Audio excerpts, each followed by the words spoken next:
My parents told me there was no room for me at Christmas, casting me aside for my brother's family. When a blizzard hit and left them desperate, they begged for shelter at the only hotel in town, not knowing I was the owner who was about to turn the tables.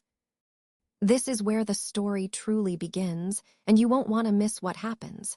Make sure you're subscribed to see it through to the end. We're always curious. Where in the world are you all watching from today? Let us know in the comments.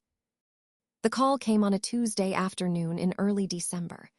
I was in my office, sitting behind a large oak desk overlooking the city, the ink still drying on a contract that would add 3 new properties to my portfolio.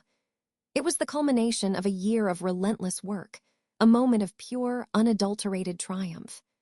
I had built this, brick by metaphorical brick, from a single, struggling into a respected boutique hotel chain.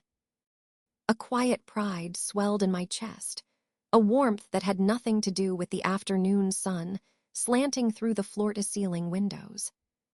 Then my phone buzzed, displaying a picture of my mother, Carol. I smiled and answered, ready to share my good news. "Isabella, hi, honey. Do you have a second?" Her voice was breezy, carrying the cheerful, slightly strained tone she used when she was about to deliver news she knew I wouldn't like. "Of course, Mom. What's up?" "Well, I'm just calling about Christmas," she began, and I could already feel the familiar knot forming in my stomach. "You know how Michael and his family are coming in for the whole week, and the kids are so excited." "I know, I'm looking forward to seeing them," I said, my own excitement genuine. I adored my nieces. "Right, well, that's the thing," she said with a little nervous laugh. "With the kids needing their own room and Michael and Jessica in the other guest room and with all their things, we just don't have the space this year, sweetie. There's just no room." The words hung in the air, cold and sharp. No room. It wasn't a question of logistics, it was a statement of priorities. I knew their house. I knew the pull-out sofa in the den, the air mattress in the basement, the dozen ways a space could be made if the will was there. The will, I realized with a painful clarity, was not. I was the expendable one, the easy sacrifice to ensure the real family. The one with a husband and children was perfectly comfortable. "Oh," I managed, my voice small. "I see." "I knew you'd understand," she said, her relief palpable. "You're always so busy with your work anyway. We just assumed you'd have other plans. We'll see you for dinner on Christmas Eve, of course. Talk soon, honey." The line went dead, leaving a dial tone buzzing in my ear. I slowly lowered the phone, the weight of the multi-million-dollar contract in front of me feeling suddenly insignificant. My own mother had just told me I wasn't welcome in my childhood home for Christmas. The cheerful "Merry Christmas" she chirped before hanging up felt like the final twist of a cold knife. For a long moment, I just sat there, staring at the cityscape. The initial shock quickly gave way to a familiar, weary sadness that settled over me like a heavy blanket.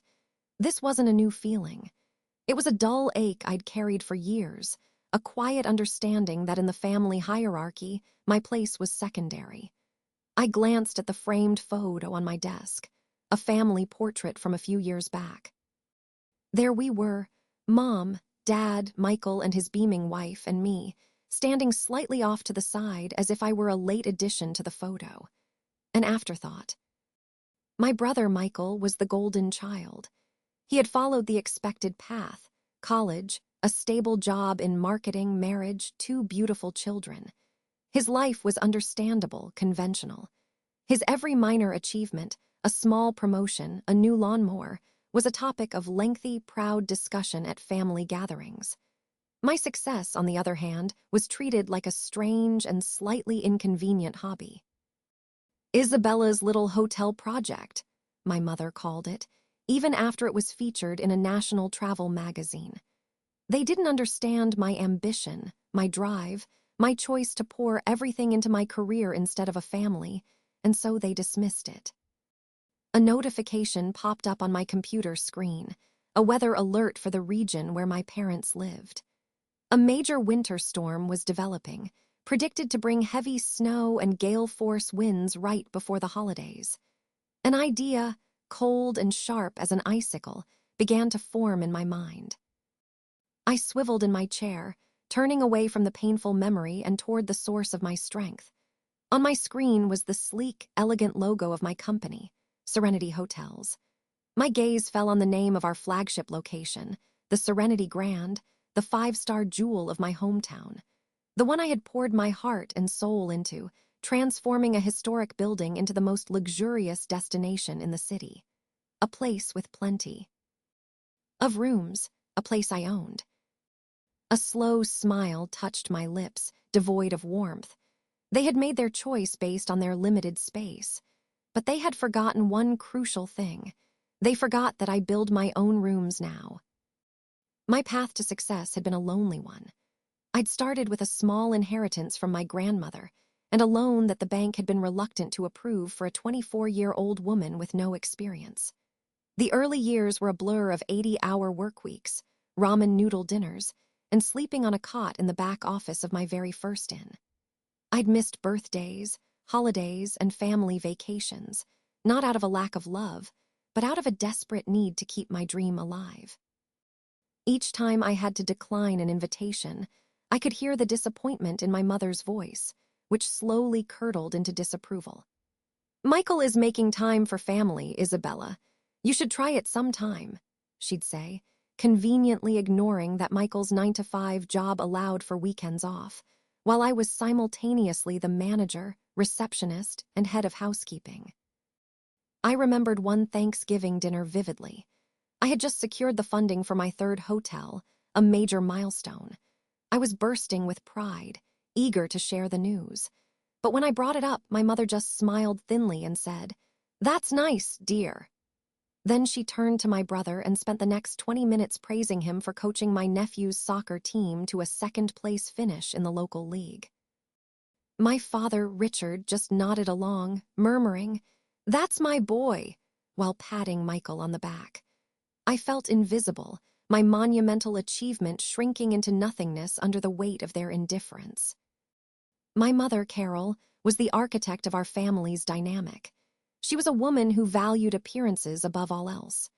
A perfect family portrait was more important than the happiness of the people in it. Michael, with his wife and kids, provided the perfect image. I, the single, career-driven daughter, was an anomaly that didn't fit into her carefully constructed picture. She wasn't overtly cruel. Her disapproval was a masterclass in subtlety, a pointed comment here, a backhanded compliment there. My father was her willing accomplice. He was a passive man who had long ago learned that the path of least resistance was to simply agree with whatever my mother thought was best. His mantra was, "Don't rock the boat," and he applied it liberally, especially when it came to defending his wife's blatant favoritism. Together, they had created a family where one child was the sun and the other was a distant, barely acknowledged star. The familiar sting of rejection had always left me feeling small and powerless, but this time was different. As I sat in my office, the sting didn't fade into sadness. It hardened into a cold, diamond-sharp resolve. For years, I had chased their approval, hoping that one day my success would be enough to earn me an equal place in their hearts. Now, I finally understood. It never would be, and for the first time, I realized I didn't need it. I picked up the phone, my movements precise and deliberate. I didn't call my mother to plead my case. I called David, the general manager of the Serenity Grand in my hometown. "David, it's Isabella," I said, my voice steady. "I need you to do something for me. Block off the presidential suite from December 22nd through the 27th. I'll be coming into town for the holidays after all." "Of course, Ms. Vance," he replied, his professional tone a soothing balm on my frayed emotions. "We'll have everything prepared for your arrival." "One more thing," I added, a plan solidifying in my mind. "That winter storm looks like it's going to be a big one. We're going to see a surge in demand from stranded travelers and power outages. Keep me personally updated on our occupancy levels." I paused, then delivered the final, critical instruction. "And David, Hold 3 standard rooms off the books for me. A personal hold. Don't release them no matter what. I might have some unexpected guests. Understood, he said, without a hint of curiosity. It was why I valued him. He was the epitome of discretion and efficiency. After the call, I leaned back in my chair. The passive, hurt daughter had been replaced by the CEO. I was no longer reacting to a situation, I was controlling it. For the next week, I worked with my usual focus, but a part of my mind was constantly tracking the weather reports. The forecast grew more dire each day. Historic blizzard, widespread outages expected. Avoid all travel. The storm was no longer just a meteorological event. It was a catalyst. I wasn't hoping for my family to suffer, but I was waiting for the inevitable moment when their perfectly planned Christmas would collide with reality. I felt a strange sense of calm, the quiet confidence of someone holding a winning hand, just waiting for the right moment to play it. The trap was set. The storm hit on December 23rd. Exactly as predicted, but with a ferocity that stunned even the meteorologists. I was already checked into the presidential suite at the Serenity Grand, a sprawling, opulent space with panoramic views of the city being swallowed by a whirlwind of snow. Down below, the world was grinding to a halt. On the news, reports of massive power outages were already flooding in. My parents' neighborhood was one of the first to go dark. I was sipping hot tea, wrapped in a plush robe, when my phone rang. The caller ID showed it was Michael. I let it ring twice before answering, schooling my voice into a neutral tone. Isabella, thank goodness you answered. His voice was tight with panic. It's a nightmare here. The power's been out for hours, the house is freezing, and the furnace won't kick on. That sounds awful, Michael. Are the kids okay? I asked, feigning simple concern. They're scared, but they're okay. But that's not all. Jessica's parents were on their way here when their basement flooded from a burst pipe. They had to turn back, and now they've come here. The whole family. The house is packed, and it's getting colder by the minute. We have to find somewhere to go. This was the development I hadn't anticipated, but it only made their situation more desperate. Have you tried calling any hotels? I asked, keeping my tone mild. Everywhere, he said, his voice cracking with frustration. Everywhere is either closed or completely booked solid because of the storm. We called the Serenity Grand, but they said the same thing. Fully committed. He paused, then his voice changed, a hint of pleading entering it. But the woman on the phone said in extreme circumstances, sometimes the owner can make an exception. Do you know anyone who works there? Maybe you could put in a good word. The irony was so thick I could barely breathe. I took a slow sip of my tea. The first part of the trap had sprung. I might know someone, I said carefully. Why don't you all pack up and head over there? Go to the front desk and tell them you're here to speak with the owner. I'll make a call and see what I can do. Really? Oh, Isabella, you're a lifesaver, thank you, he gushed. Of course, Michael, I said, a cool smile touching my lips. What's family for? I hung up, my heart beating a steady, powerful rhythm. It was time. After ending the call with my brother, I didn't rush. I moved with a deliberate slowness, a calm settling over me. This moment required precision, not passion. I walked over to the closet and surveyed my clothes. I bypassed the comfortable sweaters and holiday dresses, instead choosing a tailored, charcoal gray pantsuit and a silk blouse. This wasn't a family reunion, it was a business negotiation. My armor. As I dressed, I called David at the front desk. David, my family will be arriving shortly. A party of about 8, I believe. They look stressed, I said with a bit of understatement. Please escort them directly to the Concord Lounge. Offer them coffee and blankets, and inform them that the owner will be with them shortly. And Ms. Vance, I added, my voice firm. Under no circumstances are you to mention my name. Let them wait. It will be handled exactly as you've requested, he assured me. The stakes were higher than they had ever been. This confrontation wasn't just about one missed Christmas. It was about the cumulative weight of years of feeling secondary. It was about reclaiming my own narrative. My case wasn't something that needed to be built with documents or arguments. My case was the very building they were seeking refuge in. Its quiet luxury, its impeccable service, its towering presence in the center of the city, this was my evidence. This was the success they had refused to see. Looking in the mirror, I saw not the hurt daughter seeking approval, but a woman who had built an empire from scratch.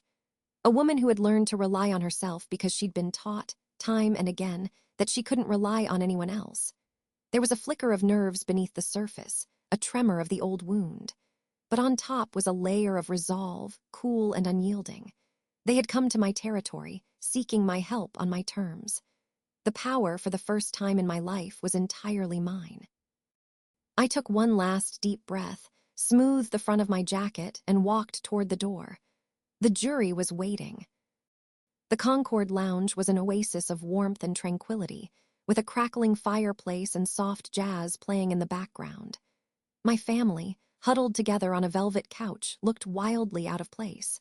They were a tableau of misery: wet coats, anxious faces, my young nieces looking tired and confused. My mother was already in the middle of complaining to a staff member, her voice sharp with entitlement. "I don't think you understand. This is an emergency." I walked in silently. My father saw me first, his eyes widening in confusion. "Isabella, what on earth are you doing here? Did you manag?" To get a room." All heads turned. My mother's tirade stopped mid-sentence. "Isabella," she said, her expression shifting from irritation to disbelief. "Don't just stand there. Did you talk to the owner? Are they going to help us?" I allowed myself a small, calm smile. I walked toward the fireplace, turning to face them with the warm glow at my back. "I did better than that," I said, my voice even and clear, resonating in the quiet room. "I am the owner." The silence that followed was absolute. It was as if the air had been sucked from the room. Michael's jaw dropped. My father just blinked, as if trying to process a foreign language. But my mother's face was a stunning, rapid-fire progression of emotions: confusion, disbelief, dawning comprehension, and finally, a deep, burning humiliation. Her cheeks flushed a dark red. She was the first to recover, her old habits of control kicking in. "Well," she snapped, her voice brittle. "Well, thank goodness. Stop standing there making a scene and get us our rooms. We're freezing." This was the moment, the culmination of it all. I looked her directly in the eye, my calm unwavering. "I'm sorry, Mother," I said, letting each word land with deliberate weight. "A few weeks ago, you called to tell me that in your home, for me, there was no room." I let the parallel hang in the air, watching the realization strike them. "It seems," I continued, my voice softening slightly but losing none of its power, "that the situation is now reversed. My hotel is fully booked with guests who made their arrangements in advance. I'm afraid there's no room." My mother stared at me, speechless for the first time in her life. The arrogance drained from her face, replaced by a raw, naked shock. My brother looked down at the floor, the shame evident on his face. In that moment, standing before them not as the overlooked daughter, but as the master of my domain, I felt the last of the old hurt finally fall away. I let them sit with the weight of that statement for a long, uncomfortable moment. The reality of their situation, and their complete powerlessness within it, settled over them. My mother opened her mouth, then closed it again, no doubt realizing that her usual tactics of manipulation and command were useless here. Then, breaking the tense silence, I gave them a small, tired sigh. "However," I said, my tone shifting from cold authority to one of weary magnanimity, "I would never leave my family out in a storm. That's not who I am." I gestured to David, who had been waiting discreetly by the door. He stepped forward with 3 key cards in his hand. "I held 3 standard rooms," I explained, my gaze sweeping over each of them before landing back on my mother. "They are all that is available. You can take them or you can try your luck elsewhere. The choice is yours." I turned to my father. The rate is non-negotiable, and you'll put a card down for incidentals at the front desk, just like any other guest. Welcome to the Serenity Grand. My father nodded numbly, taking the keys from David as if they were made of lead. There were no more demands, no more arguments. They were humbled, defeated. They gathered their things and followed a bellhop down the hall, a silent, somber procession. They spent Christmas at my hotel.